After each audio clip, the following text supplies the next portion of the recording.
All right.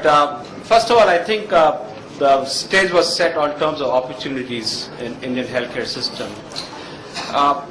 We are delighted and privileged to have with us an august group of people here in our panel. Dr. Balram Bhargav, who is a professor of cardiology in All India Medical Sciences, a very outstanding cardiologist, and he has developed a lot of, he's done a lot of work in innovation. He's also the executive director of Stanford India Biodesign Program. We have Dr. Atul Sardana, chairman and founder of Alpha Corpuscles. His focus has been predominantly working on a variety of innovative devices in the disposable field. Welcome, Dr. Atul. We have Viren Shetty, Senior Vice President and Executive Director of Narayana Hrudaya Hospital, complicated. Viren's main focus is to build large volumes of a chain of hospitals to reach target of around 30,000 beds by 2017. But most importantly, extensively involved in devising cost reduction measures, which is one of the interesting parts of the discussion here. And then we have Dr. Ankush, Promoter Director and CEO of Levana IVF Fertility. And just sorry about it, give me page. I should get the wrong name. Dr. Ankush, as a Promoter Director and CEO of Levana, has focused to build a chain of 50 specialized IVF centers across India, targeting the middle class, and the first center started in January 2013. Welcome to this panel discussion here. What we're looking for from the panel is predominantly to understand what should be a new approach. There's a lot of been discussion in terms of India, in terms of potential, but the sad part is while you have medical tourism in India, the other side, more than 50% of Indian population don't have affordable health care. So what is that required? Now, having worked in generating in Honeywell, one of my major roles was to try to get frugal devices and innovation. Big companies like ours used to spend huge R&D, obviously in pharma, device companies, and the same cost is passed on to the consumers. And the discussion now is that not more for more, is it less for more? That's the key discussion. India has two major problems. Accessibility is one, you have talked about it, and affordability. So that's the key discussion. And by the way, Vikas, Jugaad does not mean in a derogatory term. There is a nice article called Jugaad for the American healthcare system. How do you manage that? How to encourage innovation so that the ailing American healthcare system, which is facing a huge amount of cost, can be taken care of. Having said that, what I'd like to do here is that I would have Dr. Balram come here and talk a little bit about his work, because he's been in this forefront of this field, innovation, what he's doing, and what is his perspective. And before that, I'll then move to the different panelists. So thank you. Hello. Where's the IT guy? I think they must have. We'll find it.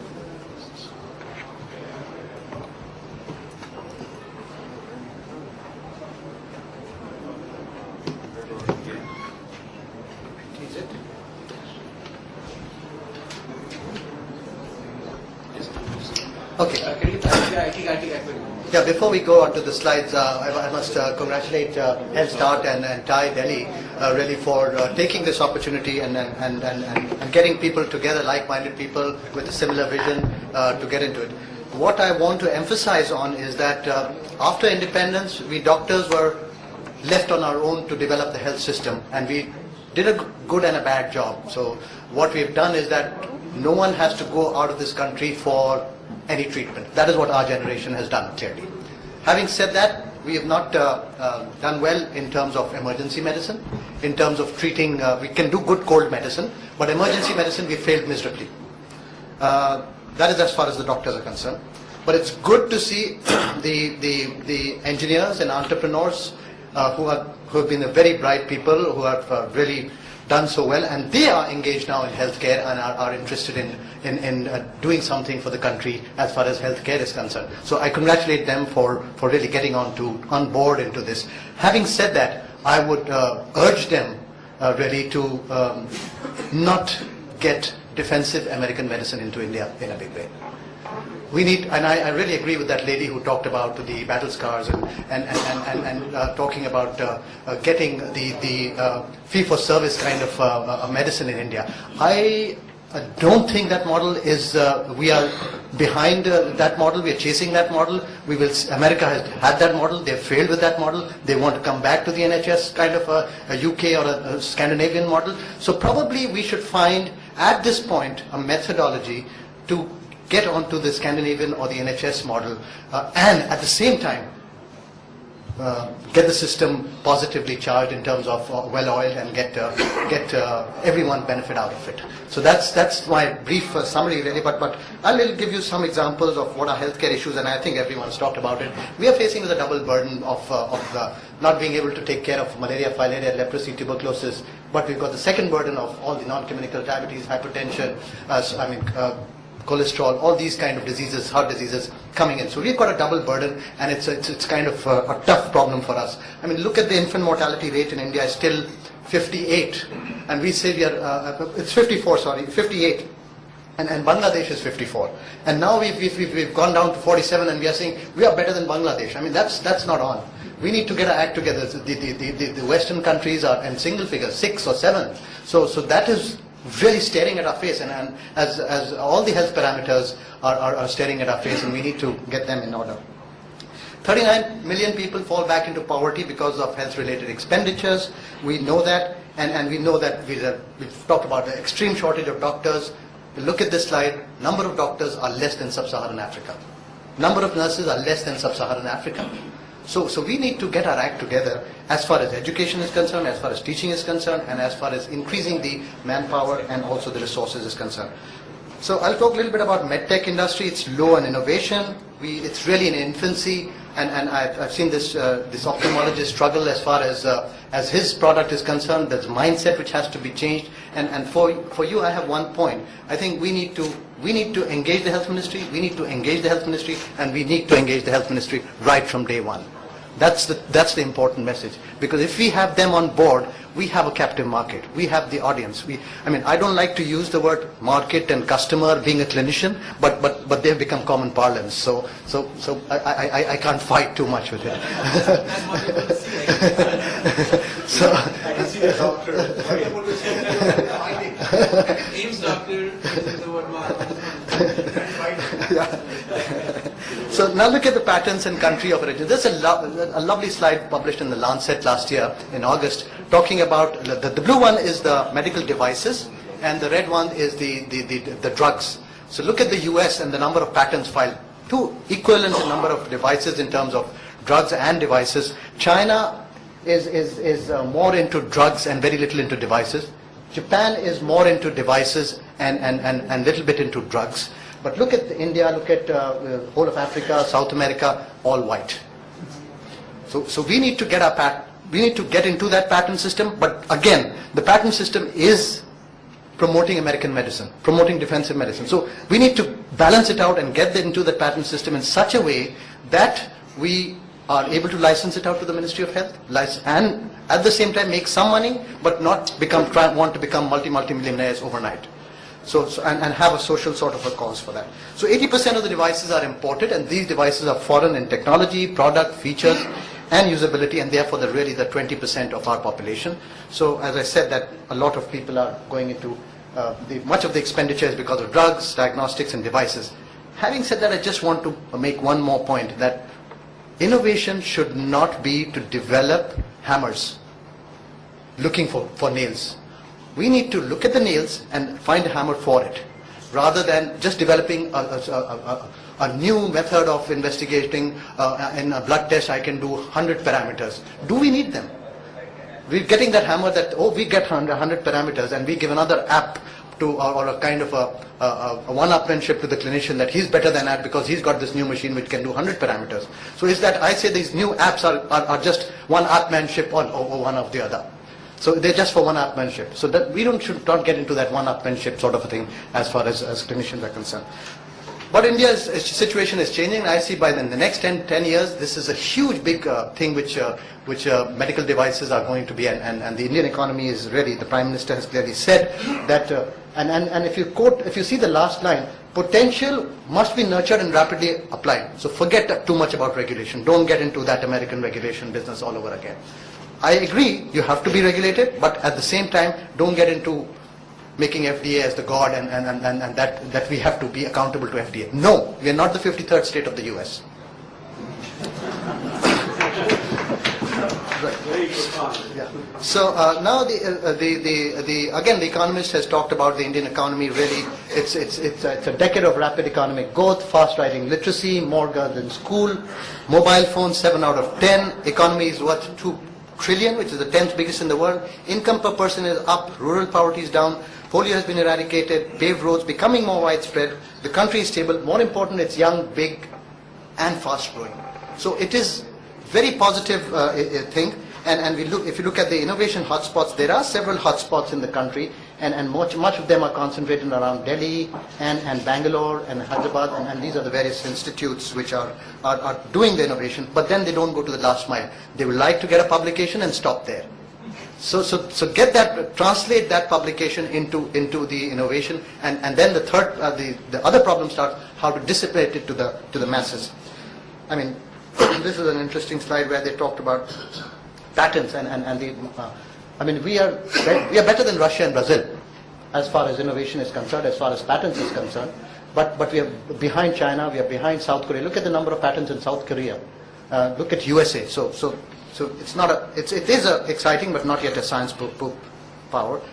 We are having a lot of undergraduates. We are having a lot of, but not high-level students who are really doing PhDs and trying to innovate, or new drug discovery. All those kind of areas which are really to be developed in this country, and there is a need for a radical reform as far as higher education is concerned. Now, middle class will want high quality devices. We have the economy which was triangular, has now become polygonal. The middle class has grown in a big way. So they are really demanding a lot of things. So look at this classic example of the Medivac pacemaker. It's for $2,000 compared to a $10,000 Medtronic pacemaker. They get the chip from somewhere in South America, and then they reassemble it.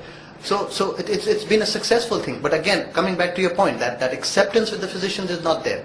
So if you get it through the Ministry of Health route, I think we may be able to bypass that mindset that this has been approved by the Ministry of Health, or this has been approved in the government hospital, so it is probably good, so more and more people will start adopting it. But I don't want to sermonize, but this is just my views, so please pardon me for that. The government will and talent is there. We talked about the RSBY, and we talked about $20 million being spent on RSBY, and also the NRHM and the National Innovation Council. So there is enough money available, and we need to really be careful about how we are going to utilize that money. And several AIIMS-like institutes have come up, and we have the corporate hospitals. There is because of these three big health insurance, FDA, and the US, there is a thinning medical pipeline in the West. So everyone is moving to India for innovation. But remember, we do not want to do the Narayan Murthy model and remain the back office for innovation. We need to get our act together and have our own patents, have our own development. We know medical tourism cost is of bypass surgery is 12 times in the US. Bone marrow transplantation is 20 times in the US. Let's not show it to the world too much.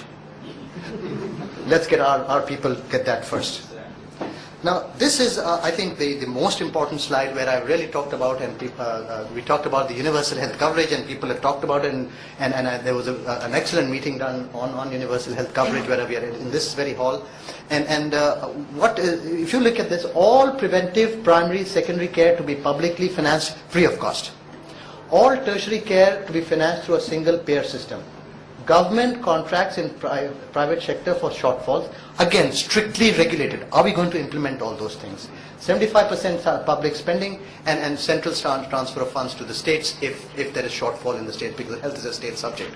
So this is a very ambitious plan, and I've looked at the HLEG report and contributed to it also, and that's really very ambitious thing, provided it can be implemented. But again, with this program, I think there's tremendous opportunity, and tremendous opportunity more for frugal innovation, low-cost innovation, at the same time robust innovation. So this is the opportunity for everyone. We've had it in the previous session. So, and opportunities could be in these areas, which could be medical devices, biological products, organizational systems, medical surgical products, support systems, mobile phones, internet, television, agricultural equipment, road safety, technologies for health, bioengineered food, sanitation. So it's a whole gamut of things now this is a slide showing about the recent frugal innovations that have happened in India.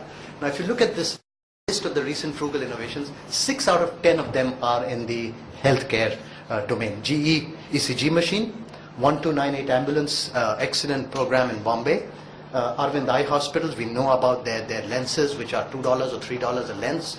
Whole of North Africa, Eastern Europe is using them. Still the Indian doctors are not using them too much. Swachh water filter, again by Tata, very low cost. Narayan Hurdale, we have our friend here. They have really changed the way people are thinking and have contributed. And the Jaipur prosthetics, which has been the classic example. So just 2 slides about our Stanford India Biodesign program, which is a program which we have partnered with IIT Delhi and Stanford University. Stanford has really been the catalyst in terms of getting the doctors, engineers, entrepreneurs together, and the purpose was to develop low-cost medical devices, and the IP belongs to the Government of India. All the 3 institutes have pledged the IP to the Government of India. So this is based on a need finding system, and then interdisciplinary students are there, which could be doctors or engineers or plastics engineer or designers. So we form a team every year and send them to Stanford for 5-6 months, and they spend about 2 years with us, and at the end of it they have a product which is to be. So we've got 12 different devices, and we've trained about 50 students. 2 startups have been started, and 1 product we've licensed out to the Ministry of Health through the HLL, or the Hindustan Latest Limited, and we are really excited about this last one really in a big way. So this I'll just talk about this small frugal product, which is the Religos technology transfer to HLL for Ministry of Health, and this is a disposable splint. It is made out of cardboard, and it is coated with a special plastic. Now this splint it's like a cricket pad, which we wear, but it's hard. So this can be kept in every car, it can be kept in every ambulance, it can be available in every primary health center. It can be put at the site of injury. 15 million road traffic accidents occur every year in India, out of which 5 million are lower limbs. This can be given at the site of the accident, and it can be removed in the operation theatre. You can do an X-ray, you can do a CT scan, and everything. The ambulance does not want its splint back, the doctor does not want its splint back, the primary health center does not want its splint back, and it is removed at the operation theatre and can be destroyed after that. So, and this costs about 40 rupees to manufacture. And this has been licensed to HLL, and they are going to deploy it in 1 state by July, and by the end of this year in 3 states. And in 3 years they're going to deploy this in the whole country. So they have the infrastructure, they have the system. I mean, so as your point is, we do the innovation, then who do we find? Then who we find the distribution system, and how we. So we need to try to marry these things. And so I'll stop here, and I'll be happy to really congratulate this incubator, because when art critics get together, they talk about form, structure, and meaning. When artists get together, they talk about where you can buy cheap turpentine. So the incubator is probably going to be a great thing. I'll stop here. Thank you so much. Thank you, Professor. Very enlightening. Very profound. Thank you so much. All right, Atul, I'll come to you now. It was interesting talking about challenges. And Atul is one of the biggest challenges is challenge. And Atul has done a lot of work in product in the devices area. So just hear something from you in terms of the innovation device, what you did, lessons learned, and most importantly, how do you get it to the end user? That's the biggest last mile connectivity you talked about. It all goes into the proof of concept and into the drawing boards and into the manufacturing. But You talk of food innovation, low cost, but by the time it reaches the end user, it may not be low cost. So please. Okay, go ahead. Thank you. I would like to take this opportunity to congratulate HealthStart, the incubator, on its launch today. And also, this is a bright post-Valentine's morning, and what a better way to start than with something which is very close to my heart, that is frugal innovation. Quite some time back, I was in one of the technology roadshows where a lot of international participants were demonstrating their technologies, and they told me that India, they believe, is a country of snake charmers and flying carpets.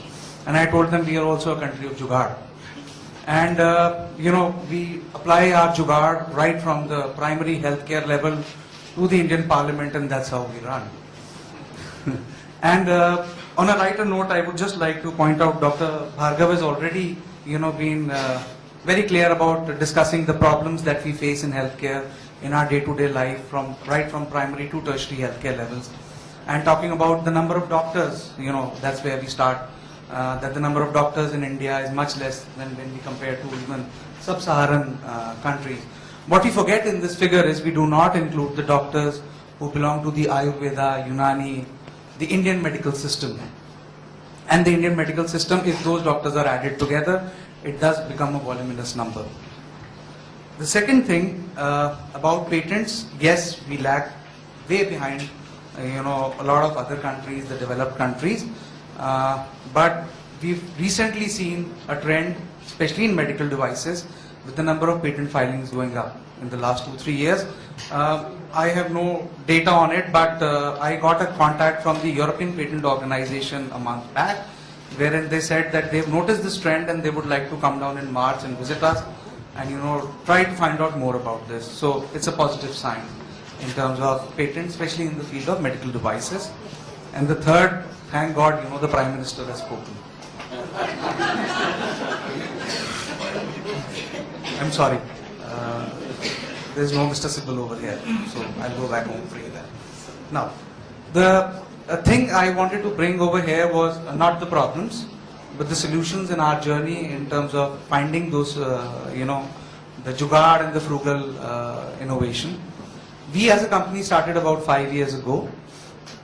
I am a doctor, I am a surgeon by profession, and I served quite some time in the government sector, especially at the primary healthcare sector, and then at the district level hospitals, smaller medical colleges in Rajasthan. And I actually saw, how poor patients were, what kind of jugaads we had to come out on a day-to-day basis.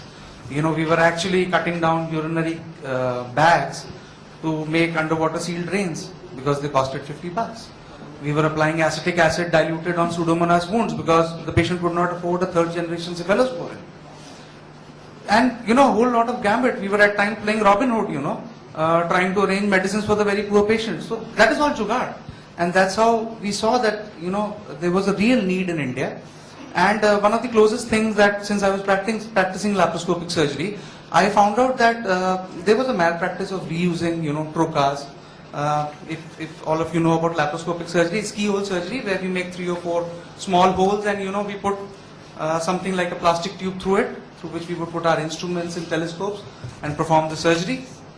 So those tubes, or the trocas, or ports as we call them, were being commonly reused even in the biggest of hospitals, in the government sector, in the private sector, and a lot of infections were there. And when you went up to a doctor and asked him about infections, he said, no, we've never had infections in our center.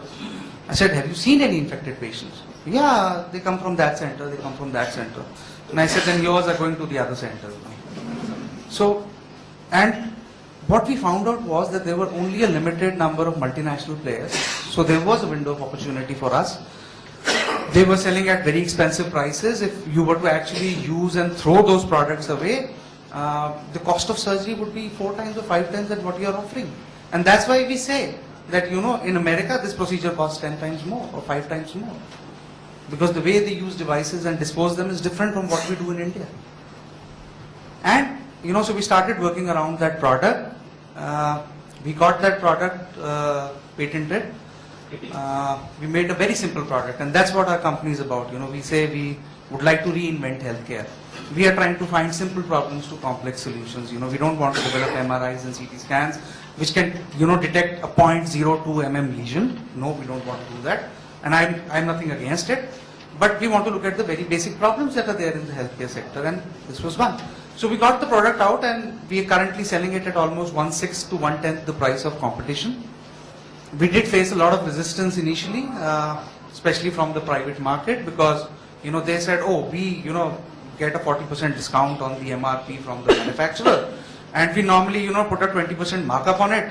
So if we actually use your product, we would be making less money. The patient was forgotten. The patient was forgotten. So they're happy, you know, billing the patient, they're happy billing the insurance, but when it comes to safety, when it comes to disposability, that's not their concern. But then gradually we found the acceptability, we tried hard, went to the government sector, as Dr. Bhadav said, you know, government can be your initial recourse for a young entrepreneur. So we got good acceptability, and down the line we realized that, you know, we had a demand supply gap issue. We were manufacturing less than what the market was demanding, so we had to scale up. We got VC backing, and we got backing from the Technology Development Board, and we're currently scaling up our manufacturing facility to actually cater to the demand and start looking at exports. So that was one story. The second story was being a surgeon again, I realized there's another product known as a hernia mesh. Now hernia is a very common problem. It affects about 7% of the population. That's the incidence worldwide. And you know, I was a trainer in one of the very big medical device organization, and we were just discussing one day, and I found out that the number of meshes they were selling was much lower than the number of hernia operations happening, and I worked the mathematics the way around, and I found out that if we look at their figures and we look at their market share, we could easily conclude that even less than 22% of the actual people who are being operated every year are getting a mesh. So that means 78% are not getting the right treatment. And then again, you know, we conducted a market survey, hired a couple of, you know, MBA students for their summer project, sent them out into rural areas in Rajasthan, Karnataka. Please find out. And we were shocked to know that there was only one damn reason, and that was cost. And what is the cost of a mesh? It's 500 bucks. It's just 500 rupees. And what we also found out that anybody who wants to sell a mesh at 500 will not be able to penetrate that market because of two reasons. One, because of logistics. It would prove very expensive when you go to tier 2 and tier 3 cities. And secondly, because the doctors have not been using it for a very long time, they are actually not aware how to use it now, because technology has changed. So we are trying to devise a program where we could actually marry training along with sales, where we could go district to district, find mentors, find proctors, doctors who are actually using the mesh, get hold of 10 surgeons who would be interested, make them show the procedure, attach the mentor to them, and then start selling to them directly from the company, so that we could cut down on the costs.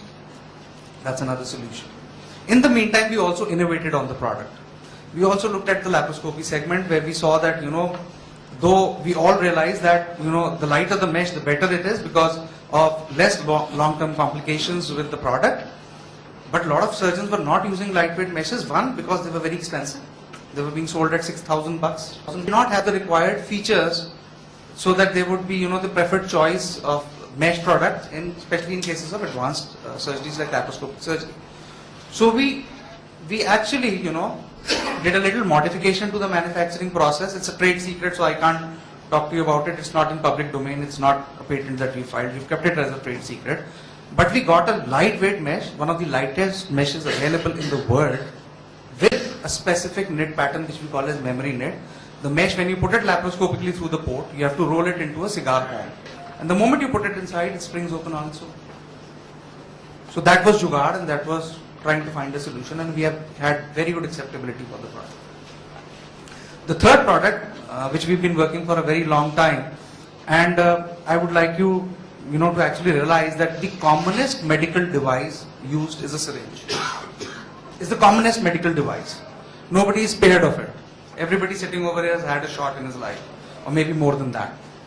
And, you know, what we didn't realize was that there was still a scope of innovation in the syringe. The current disposable syringe that we all use and are all very, comfortable seeing, and, we feel very good about it, that wow, so many abscesses have gone down, this product is disposable, nobody tends to reuse it. It kills one person around the globe every 24 seconds, which is more than the toll rate of malaria. And why? Because there are certain things known as unsafe injection practices. Now, unsafe injection practices include reuse of disposable syringes, and second is accidental needle stick injury. The entire world has woken up to it. The US passed, a Needle Stick Injury Prevention Act in 2000. There are countries even in Africa which do not manufacture, but they only import syringes which have features to prevent reuse and features to prevent needle stick injury. They don't import other syringes. And people started innovating, people started inventing. You had the biggest of names in the industry. They came out with solutions, a second generation syringe which would automatically lock itself, or auto disable syringe. A third generation syringe which would auto disable itself, but at the same time you could have needle stick injury prevention, but it requires the active participation of the user. And when you look at larger centers, the user neither has time nor has the will to do it. He just wants to throw it away, drop it somewhere. And the fourth generation syringe, which is the most preferred form of syringes nowadays, which has auto disable as well as needle stick injury prevention, but it is passive. That is, the user does not have to do anything. At the end of the injection stroke, the syringe would lock itself. Now, these syringes are available across the globe. You can see them in various trade shows. At the distribution level, when you go and buy a container load of them from manufacturers, they come at $50 each. By the time they come to the retail customer, they become $1 each. Now, most of us won't mind paying $1, $50, $56 for a syringe, but if you look at the government sector, which is already buying a syringe at somewhere less than 2 rupees, it would be a shock. They would either, have to redo their budgets, or they would have lesser devices, and then again, the problem would still be there of reuse. So we worked around that problem. We came up with a very innovative solution. It's shamefully simple. I can show you. We filed a patent, a PCT on it.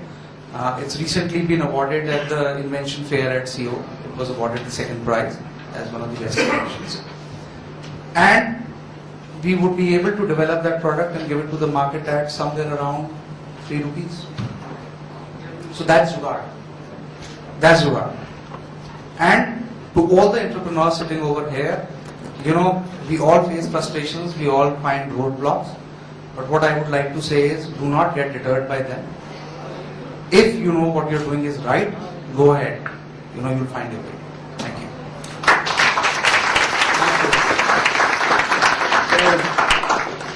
Very impressive. Very hands-on experience. I mean, read a lot of books and all of that. Just an example of doing it and giving the best practice, I think was wonderful.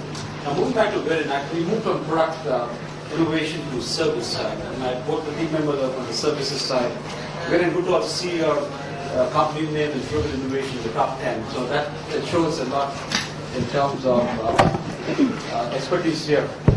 So tell us more about your hospital, how you thread the economy of scale, the further innovation part, and how can we also replicate other functionality. But let's hear your story first.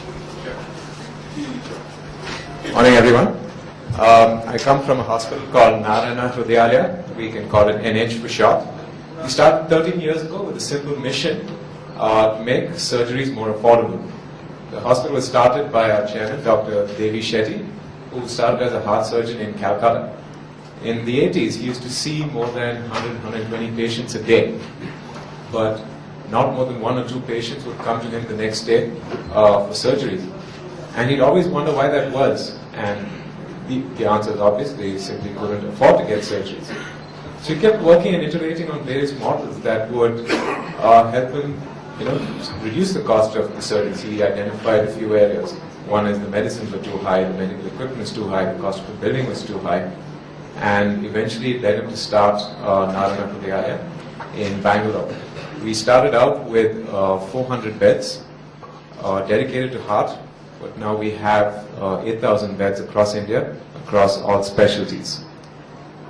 We are the lowest cost provider of most surgeries in India and quite possibly the world. And how we do it are a few simple things. One, most importantly, is using economies of scale. Two, using the power of data. And three, investing in training and education. So, I can talk a little more about the economies of scale. 30% of operating expenses come in drugs disposables. So it's a simple fact that when you have more volume, you're in a better position to get a lower price. That's simple math. The other advantage economies of scale give you is that you become a center that processes huge volume. When you do huge volume of surgeries, your surgeons automatically get better. They get better and the quality improves. The most important thing is that our services get utilized a lot more. Our hospitals run 24 hours and our MRIs get utilized a lot more than in a lot of other centers because there's just that much patient volume. The importance of training and education, it gives continuity of care because doctors train the successors and the successors are able to deliver on the same level of quality as senior surgeons. It enables succession planning, but it also answers one of the most important problems facing healthcare, which is scarcity of manpower.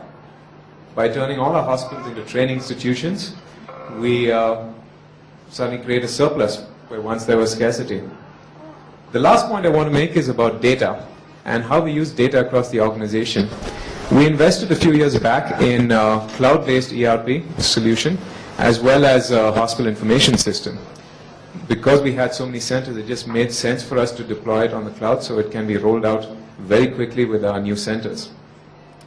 Investing in all this gives us access to up-to-the-minute data.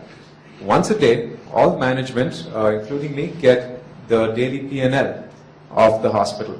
We get the revenues, the performance, the EBITDA for every center. But should I want, I can log into the portal and then start to really drill down into those costs. I could find out, for example, how many heart surgeries we did in a single operating room. I could, for example, drill down and find out how many sutures were used on average across all the operating rooms. And in doing that, it really gives us an idea of where our costs are and where they are going. Dr. Shetty gave a talk at the House of Commons, and this was addressing the problems that the NHS faced. And he asked them a very simple question. Do you know what your costs are? The answer is they don't. They have a budget, and the budget roughly equals what they spend in a year. They're not able to drill down on costs, and a lot of institutions across the world are not able to identify their costs. And how do you go about reducing the cost of surgeries if you don't know where your costs are? The last point I'll make is investing in medical data. We want to use clinical decision support algorithms, which is a fancy way of saying just put all the medical data of doctors on iPads so they can carry it with them and start going through standardized checklist sort of treatment. If they needed to diagnose a patient, they just need to follow the protocol. And in doing so, they're doing the same thing every time and getting better doing so. So these are a few things we've done with service innovation for NH. And it's been very successful for us. The further challenges we see going forward are, of course, the affordability of the patient. And we're very glad to get the sense, at least in the room, that you all sense the government is going to start playing a more active role in paying for procedures, paying for patients. And we see that as a tremendous opportunity for someone to be very efficient with their costs and be able to deliver care at a price that our patients can afford. That's all I have. Thank you very much. Dr. Ankush, again, you have been in forefront of service delivery with your IVF clinics and the chain you formed. So I look at you giving your journey and your experiences in this area, but also a lot of the discussion in terms of lack of doctors, etc. So how can you enable technology, telemedicine, mobile, medicine? How can you also bridge the gap? So with that, just please go ahead. First of all, I'd like to congratulate HealthStart. I think this is a very important forum for entrepreneurs like me and many of us sitting here.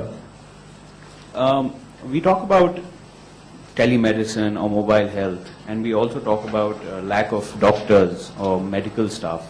I think one of the most important topics to touch is not lack of doctors, but lack of paramedical staff, lack of trained alternatives to doctors. Like in the West, we have family nurse practitioners.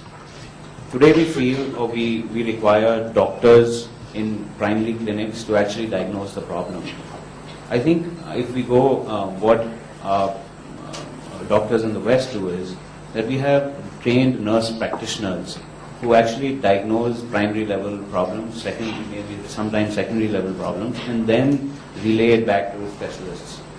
So I think that is number one. Number two is, like for example, we spoke about CTMR in not only in cities and not in villages or not in districts or not in small towns.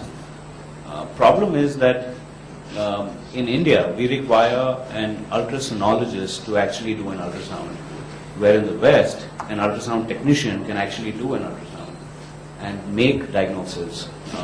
I think innovation is needed in this, where we train to become ultrasound technicians, CT technicians, X-ray technicians, to actually go to villages. Today we don't have an ultrasound in any village. I think the time is not far where we invest in making such ultrasound technicians so that technologies like these actually reach the village and diagnosis can be made. I think that is number one reason for concepts like telemedicine or mobile health that have not taken, that have not actually scaled up, I would say. The second thing I would also urge is that as entrepreneurs we should, and I've realized this in our IVF business, that what we are not supposed to do or what we should not do. Like in the IVF business, we are into not making the people, we're not into birthing. What we are into is actually helping infertile couples to get pregnant. So we are very sure that we will never get into birthing. Similarly, in hospitals, we talk about hospitals going to tier 2, tier 3 cities. We should be very clear in saying that in these hospitals, maybe it's 50 bedded or 100 bedded, what we're not supposed to do, what service lines we will never get into. Like for example, in a 50 bedded hospital, there is no point putting a CT scan. If you're not doing emergency services, we should not think of putting a CT scanner. We should talk about putting ultrasounds. In a 100-bed hospital, we might put an MRI, we might not put an MRI. So questions like these have to be answered.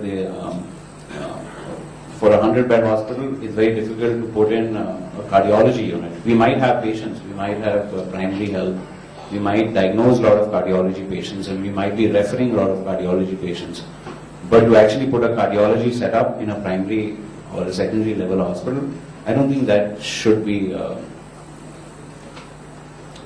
The third topic, I think, it's a little different, but I think we should start focusing on prevention.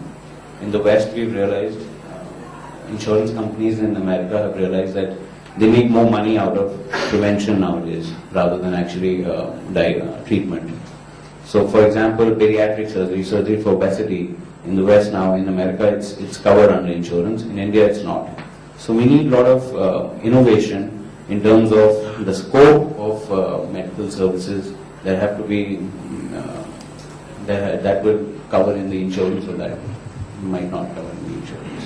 I think these three topics is very important, and as far as our business going forward, all these three topics have taken a really important things. Thank you, Ankush.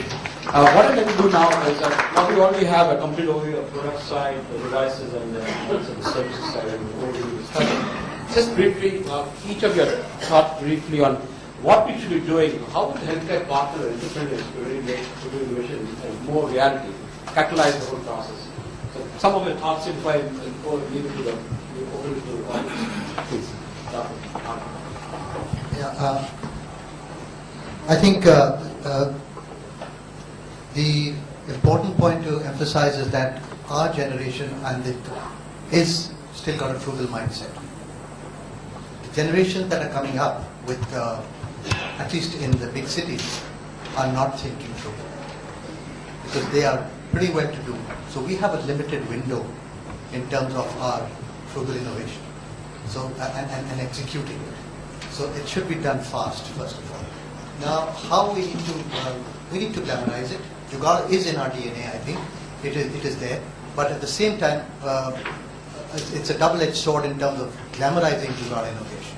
Because if you, the West glamorizes our Jugaad innovation in a big way, and I say that they are saying that so-and-so village does not have electricity, so solar power is they have made solar lamps, so this is excellent and they're the top of the world and this is brilliant. But they're not thinking in the long term, are we going to supply electricity to that village? So glamorizing that is probably not very good. But again, glamorizing it that it is excellent, a short-term solution or at the moment solution, on the battlefield that is the solution. So from that point of view, I think we should glamorize it in a way. And the balance is to glamorize it. That is the important point about Jugaad innovation. How the entrepreneurs need to be promoted, I think they need to be first glamorized, then they need to be coming up with situations like this Health Start, the incubators, they need to help them. The government is ready to help. There is funding available from all ministries of science and technology, there whether you go to Department of Science and Technology, and Atul is talking about the TDB where they help them tremendously, the DST, the DBT, the ICMR. So there is enough funding available, albeit you have to be slightly patient in terms of the funding, but think ahead and get that funding. And that is not highly competitive, and that is the reason why a lot of the West entrepreneurs are trying to collaborate with Indians, because funding is available. I see no harm in collaborating. I think we should collaborate, but at the same time, we have to be careful about the fact that the innovators who have got their original ideas here are not used in a big way. I would say the word. The other point that I want to say is that healthcare expenditure is being cut even in the US. Even the NHS is thinking of cutting the cost. So if whatever is our Jugaad or frugal innovation, if it is reaches certain standard of getting a CE mark or getting making a mark in India, it is going to be accepted rapidly in the West. So that again is a point which these people should be clearly told, that it is going to rapidly be accepted in the West, because it is going to be, it has to be low cost, but at the same time the quality should not be compromised. The quality is not compromised. So these are really the points, and as I've talked about the health ministry being engaged and trying to engage that. I know it's a difficult animal to handle, but trying to engage the health ministry from the beginning may be a wise. It's a really difficult animal to handle. Trust me. Okay. I feel, the ground is absolutely fertile for Jugaad and frugal innovation in India. One, the need is there. And need is the mother of invention. So we need not forget that. Second, the mind is here. We have the brightest minds in India, doctors, clinicians, who think laterally on a tangent where, they want to develop something, they need to be encouraged. So one, the policymakers need to wake up to this. They really need to understand the technology space. They need to move fast, because as Dr. Bhargav said, that it's slow. And yes, it's very slow. We've had our own experiences, it's very slow. And they need to understand that technology has a limited lifespan. It's not just the duration of the patent, it's even less than that, because somebody else will come up with something else, which is even more advanced than what you're doing, even at a lower cost than what you're making at. So it's a very competitive space. Every day, somebody in the world is thinking about something. So the policymakers need to act very fast. The assistances should be there and they should be quick. The second, as I was talking to Anil a day back, and I said, I think you mentioned the topic very wrongly. Is it finding the Jugaad or is it funding the Jugaad? So he said, no, it's finding the Jugaad. I said, because we always go about hunting for funding the Jugaad, and we are looking for that. And second is delivery, wherein I had a lateral thought about it and I discussed it with him a couple of days back. Companies, small companies, startup companies, entrepreneurs in a similar space, non-competitive, can join together and really look at common distribution and marketing angles. It could save on a lot of cost. You could have mutual credibilities helping each other. Because as a single product company, when we started, we realized that was the biggest challenge for us, to go to the market. Our guy, when we were selling in Delhi, very good. The moment we wanted to go out, the bottom line started turning red. So we had to add on to more products. But another way of thought was to, combine together and get more products from other innovators and form a common sales and distribution channel. So I think those are my thoughts, and I'll leave it over there. Thank you. Thank you. I just want to make an interesting point, Dr. Bhargav. We talked about multinationals going to India and then trying to figure out solutions and then bring it back. I worked in General Electric and Honeywell, two of the American MNCs, and one of my roles was innovation in terms of NPI, new product introduction. And we had a concept of East to East, which is building products and services, especially for Indian channel, emerging markets, E to E, and then taking it to the West, for E to W. So companies have actually, multinationals are looking at this perspective. One very interesting article I sent for you, which was by CNN, saying that how can we use this so-called innovation in the Eastern country, bring it back to West, and build that as a platform to basically address the ailing healthcare system costs. So I just want to make a point here. It's just not entrepreneurship in India, but a lot of Western companies, a lot of countries and companies which I have worked in are watching entrepreneurs, how they're building product and services, trigger innovation, and how do I transfer that to emerging markets, E to E, and how do I transfer to the developed market, E to W. So that's one I just want to make here on this here.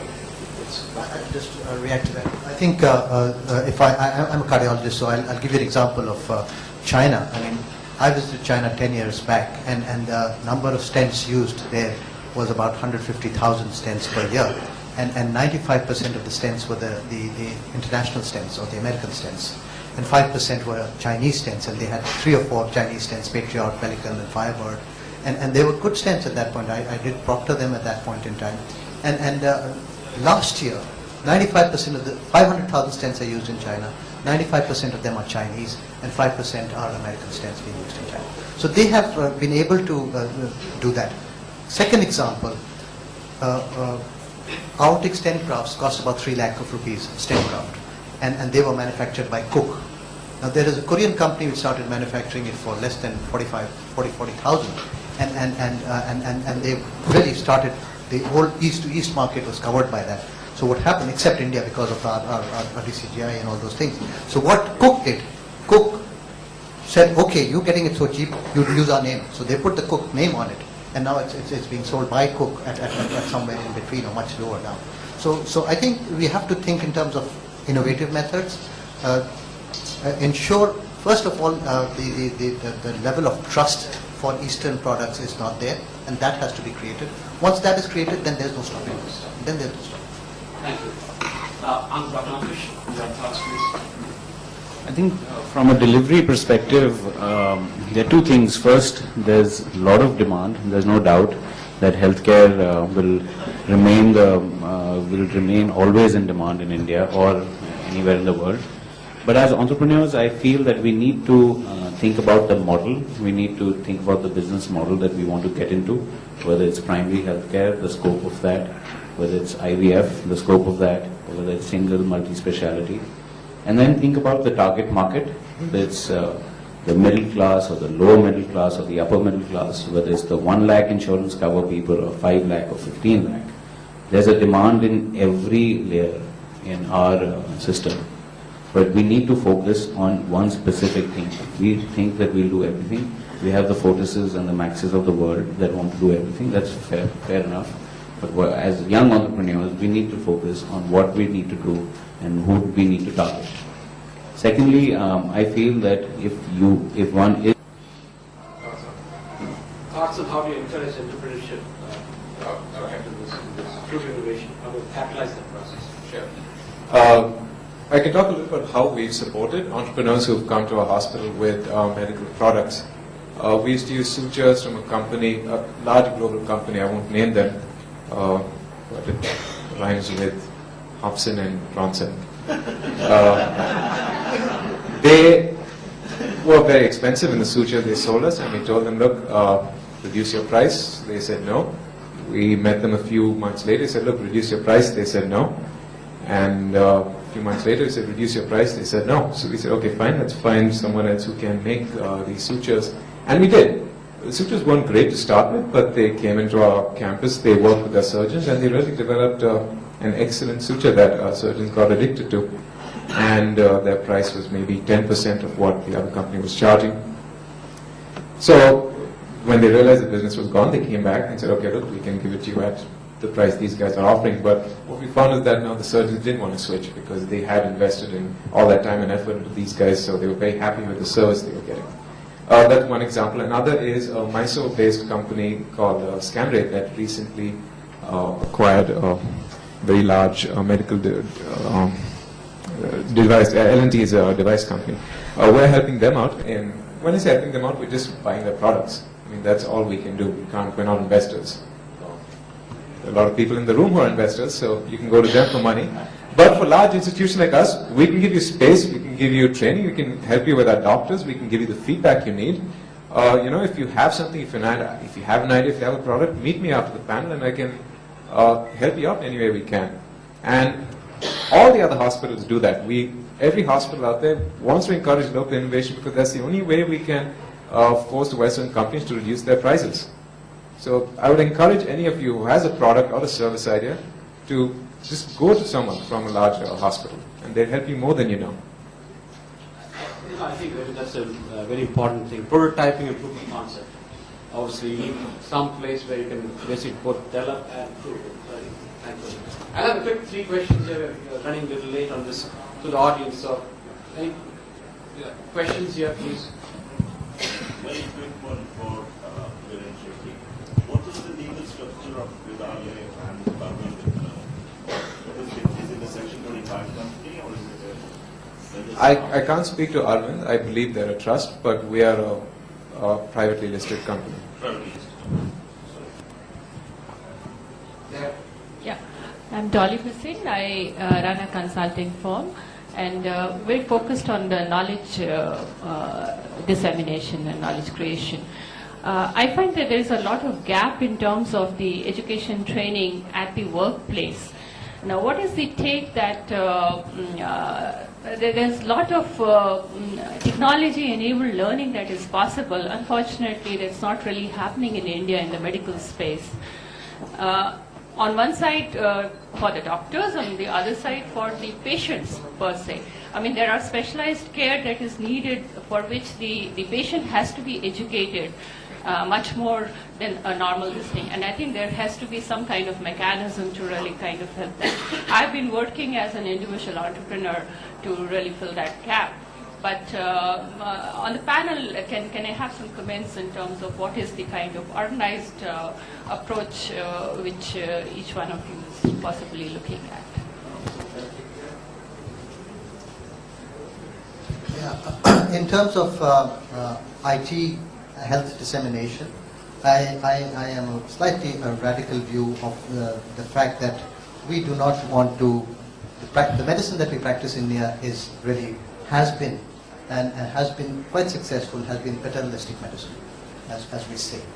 So we do not want patients who are medical shoppers. But this new breed of patients who are medical shoppers has been created by the lack of trust in the patients. So that is one major problem, and the internet has also really been contributing. Earlier it was that I have this problem, doctor, can you fix it? And that's it, no question asked. And probably that system worked well. But doctor, can you do this? And I have a flare on my MRI, and that doctor has said that flare is not there. And I read on the internet that is probably not the right way to go in India. We probably do not need to empower our patients. It may sound incorrect, empower our patients so much, but we may not need to really tell so much to the patients. We need to explain to them, and in the layman terms, rather than patients start using a lot of technical terms without knowing them, and they start name dropping those technical terms, which is probably a little knowledge is the worst thing to happen. So that is where the problem is. Do you want to say a point? Yeah, I think that is. I'm the noisy person in the room. I do have a head girl's voice though. So again, Neeti here. I mean, just like to pick you up on that actually. All the world's evidence shows that activated patients in chronic disease management look after themselves better and their health outcomes are better. So actually, that bit of it is really important, and I experience that in my everyday life as a GP. So that's just by the way. Just a little question to Vivek Shetty actually. Could you just explain the process innovation actually at Narayana? And I've experienced it, I've seen it. It's not just about all those 3 things you said, and those are fabulous. Some of the stuff that you've done on the hiring of the front-end staff and the process by which the patient flows through that is quite astounding. Would you like to tell us a bit more about that? We're discussing our hiring processes now. More process innovation than on an end product innovation. Sure. Sorry, did you want to speak specifically to the front office or just generally through the hospital? You used a very interesting skill set of people Yeah. to process, innovate through your patient flow. And Yeah. I just wanted everybody else Sure. to know about that. We run a huge volume of hospitals, and the problem with running large hospitals is that you tend to rack up a large manpower bill. And what we tried to do to address a lot of that was training people in, for example, critical care assistants or OT technicians. These are positions that don't exist as training programs in this country. They do exist in Western countries. In fact, there are a huge list of paramedical programs that are internationally recognized that don't exist in India. So we started our own training programs using a lot of online methodologies, but more importantly, hands-on training that trains girls with a 10th or 12th standard education in how to handle OT instruments, in running the perfusion machine. They don't have direct contact with the patient, but they facilitate and they assist in the process. That's a little bit of what we do in, you know. I think I'll add a point. I think training the patients, to both your questions, I mean, to both people, I think training the patient's relatives is very important, whatever it be. And they can be really health impacted. That's part of our social system. The relatives will probably be the best healthcare providers or supporters. So training them would be wise. All right, since we're running short of time, we'll take a question. You get the panels are here. You can always connect with them. Plus, also you can send us any questions and we'll forward them here. We will have a tea break since we're running a little late. So 10:30, we'd like you to come back here. It's going to be a very interesting, hands-on, real-life showcasing of various business entrepreneurs. And then, thank you, panelists. And just a token, please.